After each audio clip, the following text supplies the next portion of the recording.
Pizzolato del Grande Nord, buonasera. Buonasera. Pizzolato, bentornato. Volevo sentirla sul Grande Nord rispetto al partito di Veneto. È proprio perché vorrei fare una precisazione. In sala ho sentito appunto persone che hanno parlato, che hanno espresso la loro opinione sul partito dei Veneti. Io questa sera, pur avendo quello che può chiamarsi sottopancia come Grande Nord, probabilmente potrebbe essere l'ultima volta, almeno in questo periodo, perché rappresento il partito dei Veneti. Ieri mattina una grossa conferenza stampa dove abbiamo unito tutte le forze autonomiste e indipendentiste del Veneto e, come è stato detto prima, come avete potuto vedere anche sui messaggi, il 19 di ottobre al Palageus di Padova alle ore 15 ci sarà un grossissimo incontro aperto completamente a tutti quanti per la presentazione di questa lista unitaria di quelli che sono i rappresentanti che hanno fortemente voluto tempo addietro l'autonomia e l'indipendenza e che soprattutto sono stati i promotori dei referendum, quelli che sono occupati soprattutto di aprire le porte per chi poi un giorno ha deciso di raccogliere firme e portare a compimento quello che è stato un bellissimo risultato. Prima ho sentito alcuni passaggi ed è giusto quello che è stato detto. Noi stiamo andando ad occupare un posto e uno spazio che non è stato mai assolutamente soddisfatto da partiti italiani che non si sono comportati bene e nei confronti dei veneti e del Veneto non hanno assolutamente portato rispetto. Che sia stato un partito di centrodestra, che sia stato un partito di centrosinistra, io so che il Veneto è stato completamente dimenticato, nessuno più si è ricordato, e giustamente lei direttore presenta ogni sera il numero di giorni che stiamo attendendo, sia con il governo antecedente, sia con questo governo, che qualcuno ci dia soddisfazione.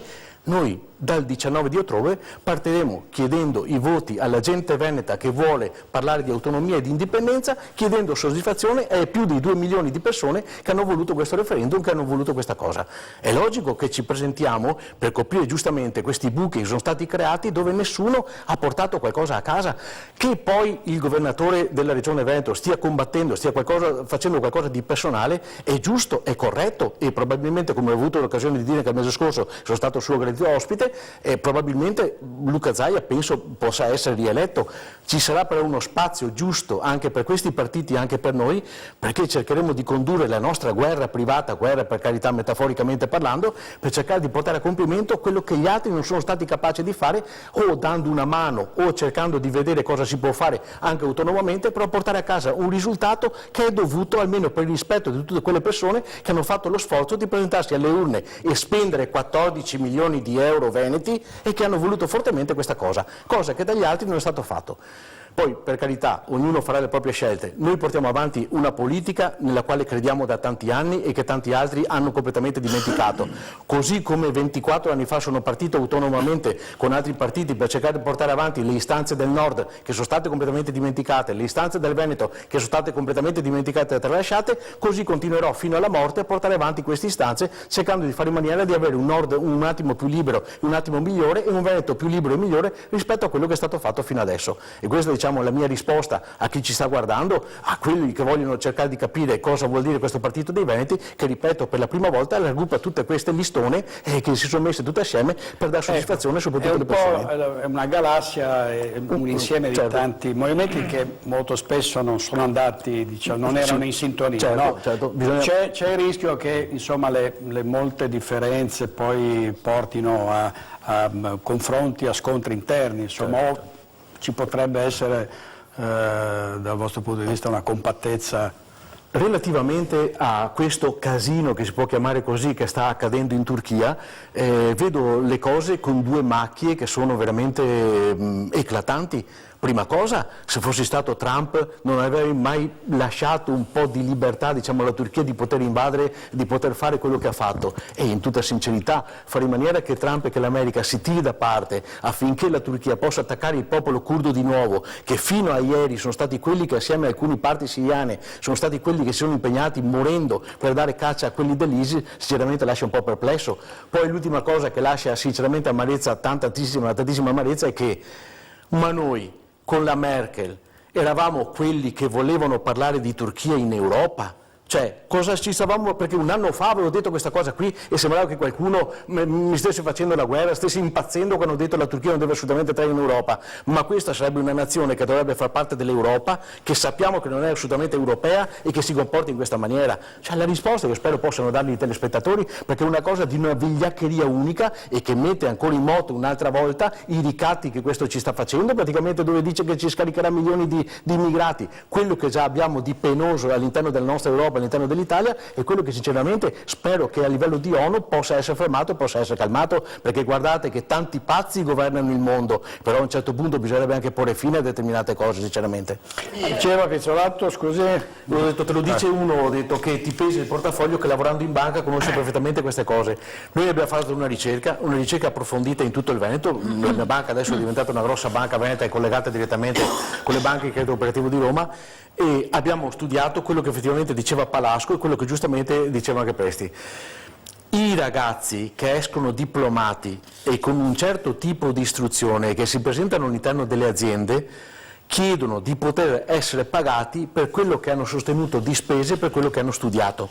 Quando ci si trova davanti per la prima volta al nuovo datore di lavoro, il datore di lavoro, mi dispiace dirlo, però purtroppo il risultato è che io ho dovuto mangiarmelo, scusate il termine poco ortodosso ma veneto, relativamente a quello che è lo stipendio che vorrebbero concordare è sempre senza dubbio inferiore a quello che potrebbe essere dovuto a questo ragazzo nuovo che si presenta. A parte l'esperienza, lasciate perdere gli anni di esperienza, cosa sei capace di fare tutto quanto. Se a lui spetta 1.800 gli viene sempre proposto 1.400 e 1.600.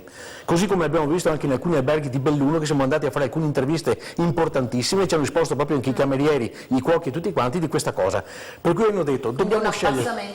C'è un abbassamento del livello perfetto. Per cui dicono, a noi resta una scelta che è quella di adattarsi al territorio e continuare a stare nel Veneto, continuare a stare in Italia, adattandosi a quello che ci danno, oppure fare, così come è stato detto l'ultima volta, la settimana scorsa quando eravamo tutti presenti, la fuga dei 250.000 persone che, nonostante giustamente come hai detto tu la vita sia carissima a Londra e in Inghilterra, vengono però anche strapagati per quello che valgono, ma strapagati, te lo posso assicurare, 200 in Riviera del Brenta solamente negli ultimi 3 anni, 250.000 complessivamente in Italia, 22.000 dal Veneto, ma ti assicuro che un lavapiatti a Londra porta a casa 3.000 euro. Noi abbiamo ragazzi che convivono all'interno della stanza, che sono figli di piccoli impresari, piccoli imprenditori nostri, che mettendosi assieme 2 o 3 all'interno di una cameretta si tengono in tasca un 2.500-3.000 euro netti che poi mandano a casa. Non possono stare di bene come da noi. Certo, il problema è, perfettamente giusto, perfettamente, qual è il problema nostro? Il problema nostro è che a livello di tassazione non è possibile, come ho detto da tantissimi anni, indipendentemente da questo governo, da quelli precedenti e quelli che verranno, in Italia abbassare le tasse. L'unica cosa che si deve fare, che si può fare in Italia, è quello del contenimento dei costi o la riduzione dei costi. Chi parla di abbattimento di tasse sta raccontando una balla enorme, perché il nostro paese è talmente indebitato, PMI può dirlo, piccolo e medio industria può dirlo, talmente indebitato dove non è possibile eseguire un abbattimento delle tasse. Poi abbiamo dei costi, ho avuto l'occasione di dirlo anche un mese fa, che sono una cosa assurda. Ho detto, quando viene qualche immigrato qui in Italia, che potrebbe anche servire, qualche mese dopo, mi sembra 6 mesi dopo, sono un po' ignorante, non vorrei aver avuto qualche vuoto di memoria a causa dell'età, può chiamare un suo diretto parente direttamente dal paese dove proviene, 552 euro al mese che vengono prelevati dalle casse dell'INPS e all'epoca ancora dall'INPDA, e che provano questo buco costante e continuo di casse, diciamo, di quello che è stanziato, di quello che è contenuto in questo grande calierone dell'INPS. Non è possibile che ci sia gente che percepisce il minimo di pensione dopo aver lavorato anni, oppure reversibilità, che non vengono pagati in maniera adeguata, perché questi 552 non dovrebbero essere prelevati dalle nostre casse dell'INPS, dove abbiamo accantonato i soldi e dove c'è questo buco. Dovrebbe essere stato fatto un decreto legge a parte, con un sostentamento per queste persone che si ricongiungono, dove invece sono andati a fare una cassa dove tutti tocciano, perdonate il termine dialettale veneto, e dove si è creato questa confusione totale. Ecco perché l'Italia sta andando alla deriva, perché non abbiamo la possibilità di poter recuperare quello che abbiamo a livello di grado debitorio. Cioè, sto parlando un po' in maniera povera per cercare di evitare i termini bancari, però guardate che siamo al collasso totale. Sapete perché?